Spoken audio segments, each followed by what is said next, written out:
So this video has a pretty weird title, huh? You know, looking back at my 115, I think, videos that I've put out so far, it's pretty amazing there's almost no geek stuff there whatsoever, because I'm a massive geek, particularly a Star Wars one. But as you can tell by my channel, I love history just as much. I've been around long enough that I remember seeing A New Hope in the theater, and I definitely remember when it was not cool, like, at all, not even a little, to be into this kind of thing. So it's really weird to now see stuff so commodified and celebrated and talked about that it used to just be this subculture thing. You had to like proudly stay in this nerdy subculture. The original trilogy is, of course, credited with changing movies, but the much more maligned prequel trilogy really changed them as well. As much as anything, they ushered in this era of like mass marketing and targeting different geek audience fan bases and making a movie that makes a ton of money regardless of whether or not the public at large or critics liked it. And by virtue of that, Harry Potter, Lord of the Rings, you name it, we live now in this like geek golden age where they're making more movies than you can possibly keep up with, specifically tailored to someone like yourself. Anyway, back in the build-up to The Phantom Menace, which my friends and I were super excited about, my wife and I only had one car, and I was waiting for her one time, and it was raining, it was thunder and lightning were crashing, like just the apocalypse, and I was going to get out to go meet her inside her job, and then we'd both run out to my car together, and without a shred of irony, I thought to myself and said out loud, I can't die before the new Star Wars movie comes out. And then it did come out, and so did the other two, and I'm glad all three did. Kevin Smith, we all know who he is, gave the best review of The Phantom Menace because he said two things, basically. He liked it, and it was going to be fashionable to bash the movie pretty soon. And that, of course, did become a thing, and he said it before anyone else was talking that way about it. The reviews are fine, and, it was what it was. It was a new Star Wars movie aimed at young kids. But it certainly did get bashed, as did the trilogy overall. But this video is not to relitigate how good or bad those movies are. You're welcome.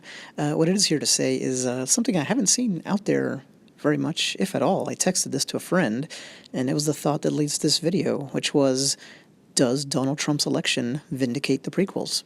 The original trilogy, in large part, whether people like it or not, was about religion. Lucas said that specifically. He said those movies weren't made to tell kids to believe in religion or spirituality, but to make them wonder if they should. And we all know what an insanely idiosyncratic set of movies those were, just the most improbable combination of all time, and how that makes them so great, and why I think they're unsurpassed still, even in the age of just, factory-produced machine gun fire and high-quality comic book, sci-fi, fantasy movies. Well, the prequel trilogy was just as idiosyncratic. Only a billionaire who's financing his own movies could get away with making those, but they were also just as specific in saying something to the audience. I'm not saying that's all they were about, but that was at the core, and this time, instead of religious, it was political. Not a lot of people seem to like that, but I did, and one reason was I love history so much, and it seemed to be pretty correct in what it was warning about. In the old trilogy, you see a society that's already collapsed, right, into a dictatorship that was a thriving democracy. Well, in the prequel trilogy, you see how that happened. And the late JFK Jr., or at least his staff, saw this because his political magazine of the time, George, put Liam Neeson on the cover, and the headline was, How Star Wars Will Change American Politics. Well, it didn't do that, but what it did do was warn that a democracy could end up handing power to a charismatic demagogue who knows how to manipulate fear. And 1 year after Donald Trump's election, I'm not here to, criticize anybody's political beliefs. I'm really not. But that's why I literally could not sleep after watching Donald Trump's acceptance speech, not at the election, but at the RNC, the Republican National Convention, because it just seemed like pure demagoguery 101. And that's why it made me think of Star Wars late that night, and the prequels in particular. And I said, wow, whatever else you want to say about George Lucas, he spent a ton of money and time and ate a ton of you-know-what to basically say, don't let this happen here. And then it did.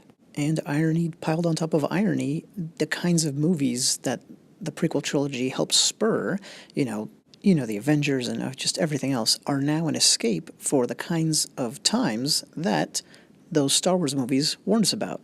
I mean, who doesn't want to go to the movies and see, like, The Last Jedi, which is out now, or, Justice League, or anything like that, and forget about the horror show that is the news for a while? Speaking of new Star Wars movies, I remember my friend and I talking right after seeing The Force Awakens, which we'd really been looking forward to.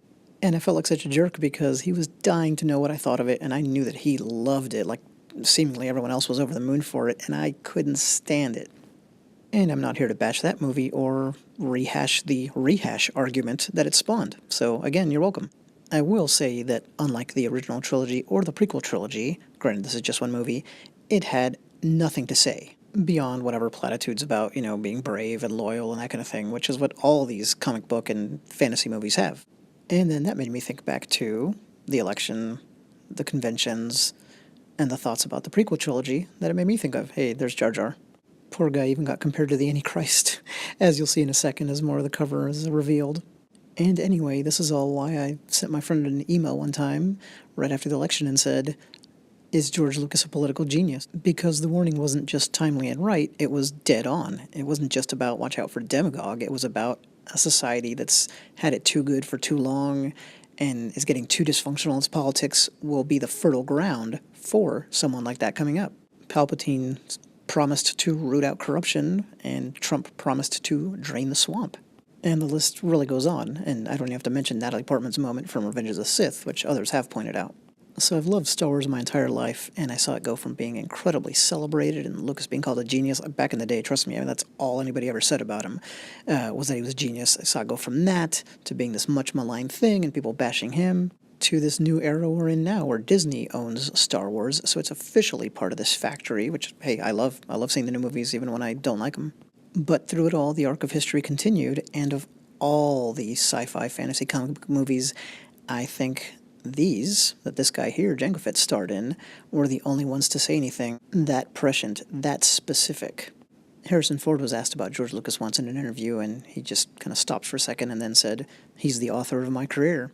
Well, he's also kind of the author of my childhood, and my love of the world he created, and the real world, aka politics, history, all combined into this bizarre self-indulgent video, whose only point is that I really hope people have said to him in person what I'm saying here, and what Vader said to Luke at the end of Return. You are right.